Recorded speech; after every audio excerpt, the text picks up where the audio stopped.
Good morning. Here is today's word of blessings for you. Psalm 109 1-8. My God, whom I praise, do not remain silent, for people who are wicked and deceitful have opened their mouths against me, they have spoken against me with lying tongues. With words of hatred they surround me, they attack me without cause. In return for my friendship they accuse me, but I am a man of prayer. They repay me evil for good, and hatred for my friendship. Appoint someone evil to oppose my enemy, let an accuser stand at his right hand. When he is tried, let him be found guilty, and may his prayers condemn him. May his days be few, may another take his place of leadership. Today's title is Honest with God. I believe that everybody should have at least one person that he or she can be completely honest with. If we do not have a person like that, we cannot completely clear the bitterness and grudge or grievances in our hearts for the whole lifetime. Without being able to clear such negative feelings in us, we are always carrying heavy burdens within ourselves. Who is that person that you can perfectly level with without any concern about betrayal? Is it your friend? Is it one of your family members or coworkers?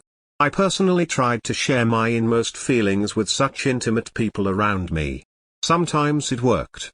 But it didn't do much good most of the time.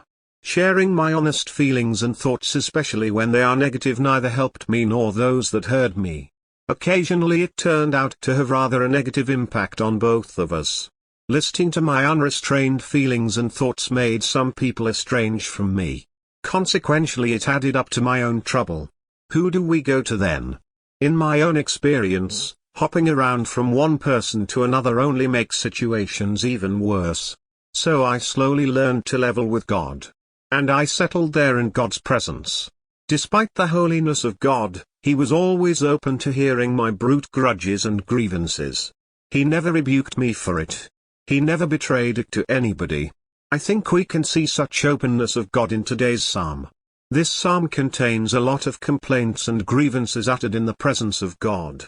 The psalmist even spoke blatant curses toward his foe. See how direct and even brutal his prayer is. Appoint someone evil to oppose my enemy, let an accuser stand at his right hand. When he is tried, let him be found guilty, and may his prayers condemn him. May his days be few, may another take his place of leadership. We will be blushed to talk like this even to a friend.